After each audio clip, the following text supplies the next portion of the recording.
याच्यामध्ये खूप साऱ्या गोष्टी आहेत. सगळ्यात पहिले आपण असं म्हणूया, की काही घटक आहेत किंवा फॅक्टर्स आहेत, की जे महत्त्वाचे आहेत, ज्यांना डायरेक्टली आय-व्ही-एफ लागू शकतं, की जेणेकरून स्त्रीचं वय जास्त असेल, म्हणजे 35 किंवा 37 पेक्षा वर असेल वय, तर त्यांना आय-व्ही-एफ लागण्याची शक्यता जास्त असते.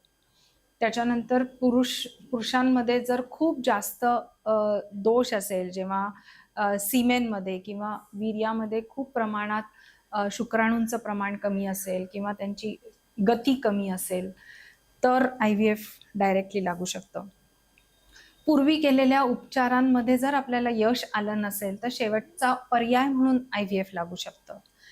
त्याच्यानंतर की काही वेळेला स्त्रियांमध्ये गर्भनलिका दोन्ही बाजूच्या बंद असतील, तर मग नॅचरल प्रेग्नन्सी राहण्याचा कुठलाही मार्ग नसतो आणि मग त्यावेळेला आपल्याला आय-व्ही-एफ करावा लागतो.